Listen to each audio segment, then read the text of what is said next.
Hi friends, welcome back to our channel Priyatama vlogs. ఈరోజు recipe వచ్చేసి అంగన్వాడీ బాలామృతం పొడితోని ఇలా నేతి లడ్డూలు అనేది చేశానండి. ఈ పొడి పిల్లలకి కానీ పెద్దలకు కానీ ఎంతో హెల్ప్ఫుల్గా ఉంటుందండి. చాలా మంచి ఈ పొడి అండి బాలామృతం అనేది. పిల్లల ఎదుగుదలకు కానీ అన్ని రకాల హెల్త్ బెనిఫిట్స్ ఉన్న పౌడర్ అది అండి. ఈ పౌడర్తోని మనం చాలా వెరైటీ రెసిపీస్ అనేది చేసుకోవచ్చు. అందులో నేను లడ్డూలు అనేది చేశానండి. ఇప్పుడు అది ఎలా చేయాలనేది చూద్దాము. ఫస్ట్ ప్యాన్ తీసుకొని అందులో 2 టేబుల్ స్పూను నెయ్యి వేసుకోవాలండి.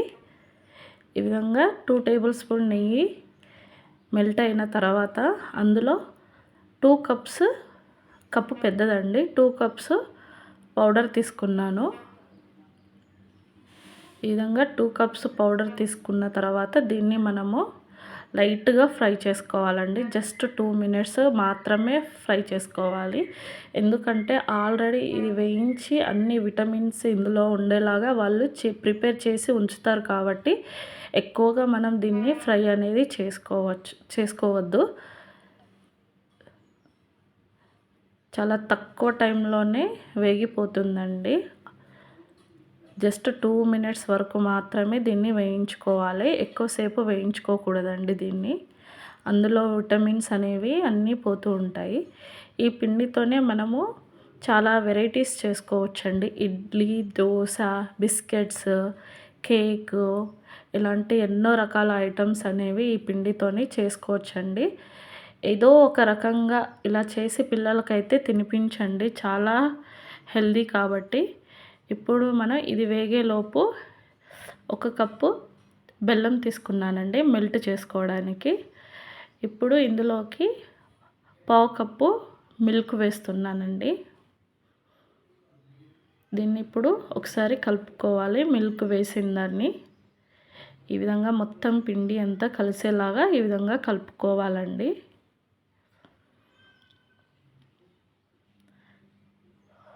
ఇప్పుడు మనం ఇందులోకి ఇంతకుముందు మనం మెల్ట్ చేసుకున్న బెల్లంని ఇందులో వేసుకుందాము.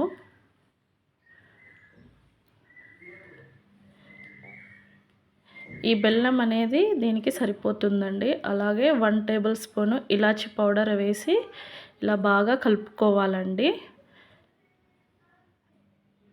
ఈ బెల్లం జ్యూస్ అంతా పిండికి కలిసేలాగా ఇలా మొత్తము కలుపుకోవాలి. ప్యాన్కి అనేది అంటుకోకుండా ఇలా విడిపోవాలండి. ఇలా సపరేట్ అయిపోవాలి. దీన్ని కొద్దిసేపు చల్లారనిచ్చి ఇలా కొంచెం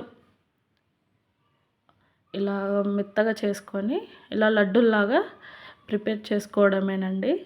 చాలా ఈజీ ప్రాసెస్. చాలా మంచి హెల్తీ ఫుడ్ కాబట్టి ఇలాగా తక్కువ టైంలోనే ఇలా లడ్డూలు ప్రిపేర్ చేసుకోవచ్చు. చాలా ఈజీగా ప్రిపేర్ చేసుకోవచ్చండి లడ్డు రెసిపీ అనేది. చూసారు కదా, ఈ విధంగా లడ్డు అనేది ఈ విధంగా అవుతుందండి. మనం కొంచెం పెద్దది కావాలంటే పెద్దది చేసుకోవచ్చు. లేదు మీడియంగా కావాలి అని అనుకుంటే మీడియంగా చేసుకోవచ్చండి. ఈ విధంగా లడ్డూలు అనేది ప్రిపేర్ చేసేసుకోవాలి అంతా పిండితోని. కొంచెం గోరువెచ్చగా ఉన్నప్పుడే లడ్డూలు అనేది ప్రిపేర్ చేసుకోండి. ఈ పిండితోనే మనము బొబ్బట్లు కూడా చేసుకోవచ్చండి. చాలా టేస్టీగా ఉంటుంది. చాలా బాగుంటుంది బొబ్బట్లు కూడా. చూసారు కదా, ఈ విధంగా ఇలా లడ్డూలన్నీ చేసుకోవచ్చండి. పిల్లలకి అప్పటికప్పుడు చేసి కూడా ఇవ్వచ్చు. ఎక్కువ టైం కూడా పట్టదు కాబట్టి. చూసారు కదా, ఈ విధంగా లడ్డూలు చేసి పిల్లలకైతే పెట్టండి. చాలా హెల్తీగా చాలా మంచిగా పిల్లలు అనేది ఎదుగుతారు. నా వీడియో కనుక నచ్చినట్లయితే ప్లీజ్ లైక్ చేయండి, షేర్ చేయండి, సబ్స్క్రైబ్ చేయండి ఫ్రెండ్స్. ఇలా పిల్లలకి రోజుకొక లడ్డు అయితే కంపల్సరీ తినిపించండి. చాలా హెల్తీ ఫుడ్ కాబట్టి. ఇంత మంచి రెసిపీని మీకు కావాల్సిన రిలేటివ్స్ కానీ ఫ్రెండ్స్కి కానీ తప్పకుండా షేర్ చేయండి ఫ్రెండ్స్. ఇంత యూస్ఫుల్ రెసిపీ కాబట్టిగా పిల్లలనే కాదు మనం కూడా తినొచ్చండి. వీడియో నచ్చిందని అనుకుంటున్నాను friends. Thank you for watching. Bye friends.